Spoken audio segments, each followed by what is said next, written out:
your attention, please? The podcast is about to begin.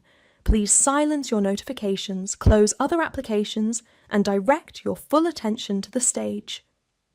Presenting Productman.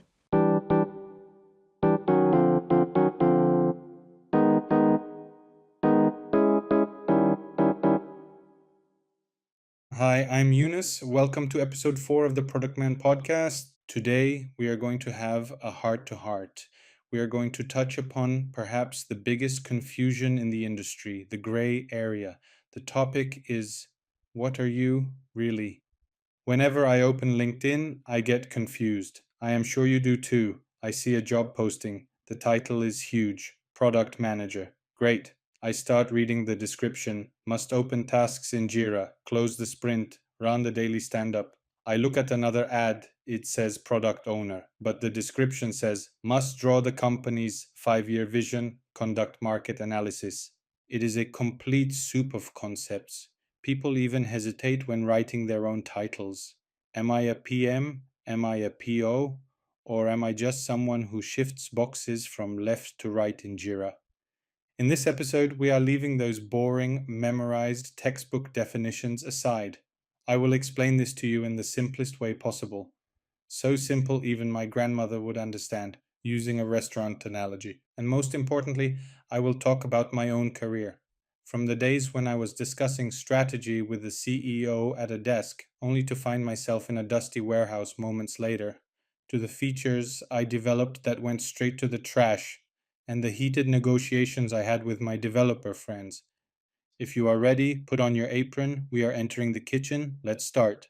Transition. Let's deepen this restaurant analogy. Imagine a new restaurant opening on the city's busiest, loudest street. Inside it is crowded. You hear the clattering of plates. Waiters are running around. In the middle of this chaos, there are two different mindsets that determine the success of the restaurant. Role number 1, the man with the binoculars, the product manager. This person, the product manager, is the operator of the restaurant, but not the one standing at the register counting money. This person is constantly outside the door. Sometimes he crosses to the opposite sidewalk and looks at the restaurant from the outside. He has binoculars in his hand. He looks at the horizon. He thinks, will the subway come to this neighborhood next year? If the subway comes, how will the customer profile change? A university is opening nearby. Should we add cheaper and faster items to the menu? The PM's world is built on the future and the market. The PM does not feel the sting of the onions in the kitchen eyes. He reads market research reports asking, why are we cooking with onions? Do people not like onions anymore? The PM's job is not to write the recipe, but to find out who will buy that recipe. In other words, to manage the problem. Role number 2, the man at the fire, the product owner. Now, let's turn the camera and go inside the kitchen. It is 40 degrees in there. Steam is everywhere, stoves are burning, orders are raining down. This is the kingdom of the product owner. The PO cannot look at the horizon with binoculars. The place he looks is the pot in front of him, the ingredients in his hand. The PM shouts from the door, "Chef, we added the truffle mushroom burger to the menu. Customers want this." The PO does not think about strategy at that moment. At that moment he thinks, do I have mushrooms? Is the grill full? Is the team tired? If we can't get this burger out in 15 minutes, the customer will complain and the service will collapse. The PO's duty is not to draw a vision, the PO's duty is execution, to turn that vision into an edible concrete plate. The backlog is that thick pad of order tickets in the PO's hand. Which order goes in first? Which one waits? When do we turn down the heat? All of these are the PO's decisions. Now that is what the theory says. One is outside, one is inside, but we live in the real world. We work in startups. Things here do not proceed in a sterile way like in the books. In our geography and in fast-growing companies, being a PM is, as I said before, like being a Swiss Army knife. You have to be a strategist in the morning, an operations manager at noon, and a therapist in the evening. Let me tell you about one of the most educational days of my career where I felt this to my bones. It was a very busy day at the startup I was working for. In the morning, we are in the big meeting room with the CEO. The environment is ice cold, air conditioners are humming, it's quiet, our coffees are in front of us. We are looking at giant Excel tables projected on the big screen. We are talking roadmap. We will increase our market share by 15% next quarter. If we release this feature, we will crush the competition. Users will absolutely love this. I'm in full product manager mode. I feel like a general plotting a war strategy. On paper, everything looks so logical, so perfect. The meeting ended. It became noon. My manager and I looked at each other. The sterile air of that plaza had suffocated us a bit, I think. He said, "Come on, let's go see our warehouse. What is the product doing in the field?" But entering the kitchen does not mean doing whatever everyone in the kitchen says. There is a very thin line here, and I crossed that line very badly once. I call this the waiter syndrome. If you transmit the requests coming from stakeholders, marketing, sales, operations, to the kitchen without filtering them at all. Mr. Ali wanted this, let's do it immediately. Miss Ace asked for this report, let's code it immediately. Then you are not a PM, you are a waiter carrying orders, saying bon appetit. Let me tell you how I made this mistake about my development that went to the trash. Again, back in those days, we were under incredible pressure from the operations team. There was a process done manually. The operations manager came every day. Eunice, let's automate this. We are losing too much time. The staff can't keep up. Urgent, urgent, urgent. The pressure increased so much that in that busy moment, I did not ask the magic question a PM should ask. I didn't say why. I didn't say, is this process really necessary? I just said, okay, if you want it, we will do it. I put on my PO hat, gathered the software team. Friends, I said, this job is critical. Operations is suffering. We should solve this. They wrote code for days, tested it, interfaces were drawn, and finally we took that automation live. I was proud, thinking I saved the operations life. What do you think the result was? First week, usage 10%. Second week, 2%. Third week, 0. It turns out that process was already wrongly structured, an inefficient process. The operations team completely gave up on doing that job and switched to another method. Our automation remained as a ghost feature inside the system that no one touched. We jumped in the car and went to that huge logistics warehouse outside the city. I will never forget the moment I walked in. The noise, the sound of forklifts, the beep beep of barcode scanners, dust, movement, sweat. There was no trace of that cool meeting room from moments ago. That was the moment I took off my jacket and put on my researcher and PO hat. I tagged along with a warehouse worker. The man had that perfect app we designed in his hand. I started watching. And do you know what I saw? I experienced shame and enlightenment at the same time. At our desks, we thought, the user takes the order, presses button A, scans the product, presses button B, throws it in the basket. A great flow. The reality in the field was this: the man is wearing gloves. He cannot press that tiny button A. He gets frustrated because he can't press it.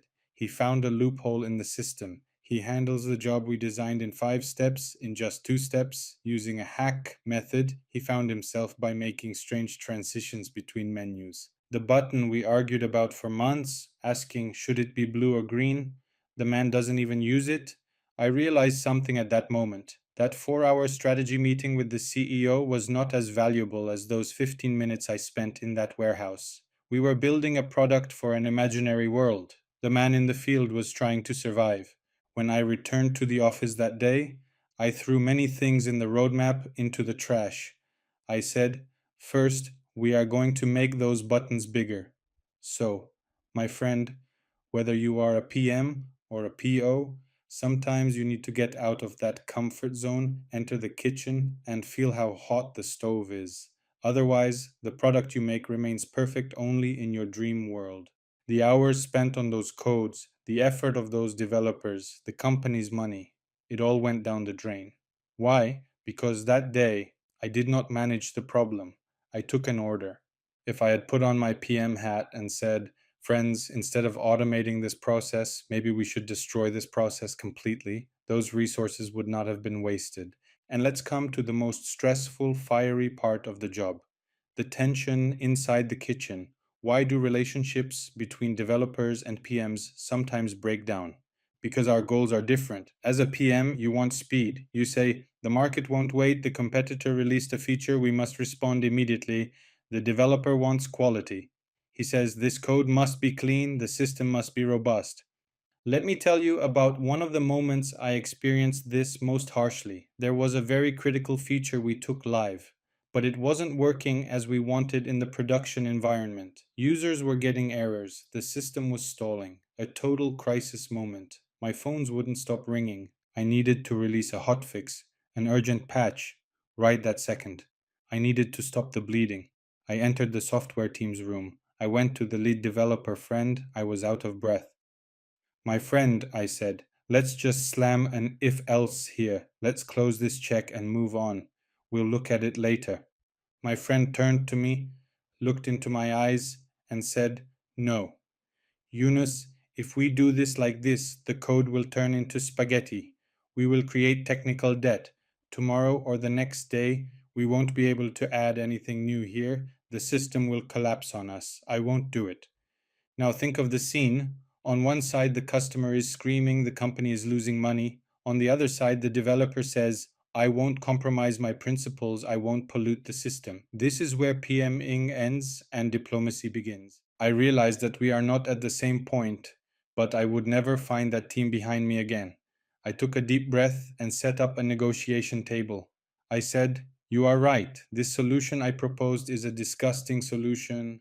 It is a disaster in terms of engineering, but right now the ship is taking on water. Let's make a deal. Let's use a credit card. He said, what do you mean? Let's do this patch now. Let's go into debt. But I promise, in the next sprint, I will stop new feature development, and we will pay off the technical debt of this topic with interest. I will allocate time for you to clean the code. I think he saw the desperation and sincerity in my eyes. He said, okay, we released the hotfix, we put out the fire, and I kept my promise. In the next sprint, we paid that debt. This is what being a PO is, friends. Not just assigning tasks, but standing shoulder to shoulder with the team, sometimes signing under that technical debt and then paying it off. In summary, my friend, what did I explain throughout this episode? Whether your title is PM or PO, whether your business card says head of product, at the end of the day, you will talk strategy with the CEO in that sterile room, and you will go down to the warehouse and swallow that dust. You will not be a waiter taking orders, you will always ask why.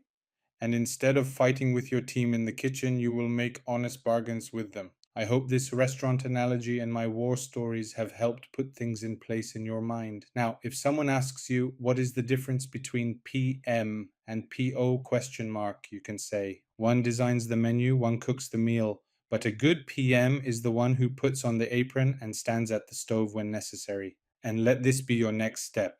Tomorrow when you go to the office or open Slack, ask yourself, which hat am I wearing right now? Am I strategizing or am I just carrying orders? The answer might surprise you. In the next episode, we will talk about those difficult customers coming to this restaurant. That is, the stakeholders. How do you say no to the marketing team screaming, "Where is my food?" Or the finance team saying, "This plate is too expensive, cut costs"? How will we manage that intersection like a traffic police officer? We will talk about these. I am Yunus. Thank you for listening to the 4th episode of Productman. See you at the next order. Goodbye.